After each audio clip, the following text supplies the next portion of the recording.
Hi, I'm Colton Underwood. My cousin Harper and I are both part of exclusive clubs. I'm blessed enough to be a player in the National Football League, and Harper is strong enough to be a cystic fibrosis warrior. Less than 1% of people in the United States have cystic fibrosis, but that doesn't mean that you aren't affected by it. Approximately 1 in 31 people in the U.S. is a carrier of the defective CF gene. Cystic fibrosis is a chronic disease that affects the lungs and digestive system of about 30,000 children and adults in the United States. To make it in the NFL, I have to follow a strict diet, go through grueling workouts, and take daily supplements. Harper works extremely hard too, but not for the glory or success in the professional sports arena. She works hard just to live a normal life and stay healthy. At just 4 years old, she takes at least 14 pills every day, has to eat a high-fat diet in order to maintain a healthy weight, spends over an hour doing airway cleaning vest treatments, and inhales 4 medicines.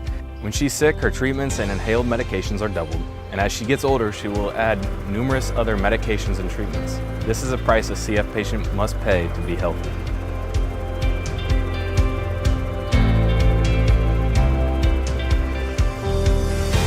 In sports, it's often said that we make our own luck. The same could be said for people with CF. Success only happens if you're able to remain compliant with treatments and give themselves the best possible care. Football has taught me that adversity can be found anywhere along the way, at any given time. Living with cystic fibrosis is like living with adversity at every moment of every day. Much like conditioning drills keep an athlete in shape, daily treatments keep CF patients in good physical health.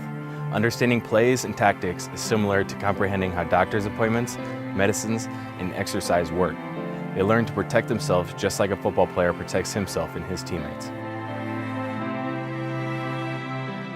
I get my motivation from a desire to compete and get better. For a person facing a chronic illness, the motivation is the will to live.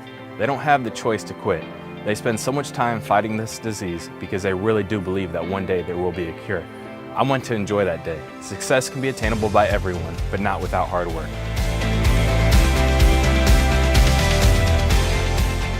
Everyone can leave a legacy. Find out how you could leave yours today at coltonslegacy.org to support this year's youth football camp.